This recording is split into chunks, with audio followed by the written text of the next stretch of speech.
Sobre Luiz Inácio Lula da Silva, ele está avaliando vetar. Eu acho que seria muito difícil o presidente da República ter uma atitude diferente do veto. Por quê? Porque a bancada do PT, que é o partido dele, Partido dos Trabalhadores, sob orientação do Palácio do Planalto, inclusive, foi contra o projeto da dosimetria, né? Defendeu ali que esse projeto nem sequer fosse votado, não entrasse em pauta. Essa era a reivindicação. Então fica pequeno o espaço para o Lula, inclusive para poder falar para a base dele, né? Para dar uma satisfação à base petista, à base da esquerda que se mobilizou, que foi às ruas, inclusive, né, recentemente, contra a PEC da blindagem e contra a anistia. O projeto da dosimetria é diferente, né, não anistia, mas reduz substancialmente o período em que Bolsonaro e os demais condenados por envolvimento na trama no 8 de janeiro teriam de passar em regime fechado. Detalhe, não vai valer só para esses, tá? Porque como se mexeu em uma série de requisitos para cumprimento, para progressão de regime, ou seja, né, entra no regime fechado, mas determinados crimes, e aí não se trata só do 8 de janeiro, passam a ter a progressão regida para 1/6, ou seja, você consegue deixar o regime fechado e ir para um regime menos agressivo, como o semiaberto, por exemplo, cumprindo 1/6 da pena. Por isso, o Bolsonaro ficaria aí cerca de 2 anos e 4 meses apenas em regime fechado. Apenas, eu digo, diante da monta total da pena dele, que era de 27 anos e alguns meses de prisão. Então, acho que para dar uma satisfação para a própria base, Lula tem pouco espaço de manobra, né? Teria mesmo, de fato, de vetar e devolver ao Congresso o desgaste de reaprovar e derrubando o veto, o PL da dosimetria. Exato, Letícia. É claro que depois, muito provavelmente, o Congresso derrubaria o veto, mas o presidente Lula marcaria a posição nesse assunto, não é? Uma boa tarde para você. Boa tarde, Diego, Dani, Couto. Sim, o presidente ele pode vetar e aí o Congresso vai lá e derruba o veto e também a questão pode acabar sendo judicializada e todo esse imbróglio parar no Supremo.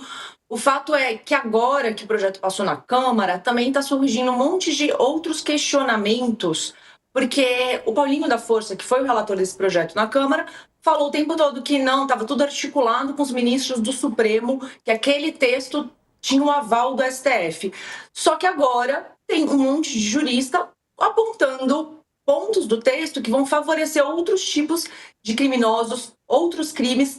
Então, que a questão vai para além do que está ali colocada para os condenados pelo 8 de janeiro, pela trama golpista. No dia da votação na Câmara, terça-feira, a deputada Tabata Amaral já publicou um vídeo nas redes falando, olha, que a equipe dela olhou ali os itens todos e começou a apontar várias coisas, como, por exemplo, quem for condenado por incêndio criminoso vai poder se beneficiar por isso. Ela falou em organização criminosa, em condenados por corrupção. Durante a votação na madrugada, deputados da esquerda levantaram esses pontos, fizeram esses questionamentos. O Paulinho falou que nada disso, que esse pessoal não ia ser atingido, só que o que se encaminha, o clima que está virando agora será que, de fato, esse texto também vai ficar restrito ao 8 de janeiro ou esses outros fatores externos vão ser colocados para debate no Senado pela população? Então, tá tendo uma sensação assim, precisamos olhar com lupa esse texto e aí, ali no Senado, como que isso vai ser discutido, como que vai ser tocado para frente, Diego? Pois é, Couto, como é que você vê essa posição do presidente Lula falando ali e nominando também o ex-presidente Jair Bolsonaro, né, nessa reação com o projeto da dosimetria? Uma boa tarde.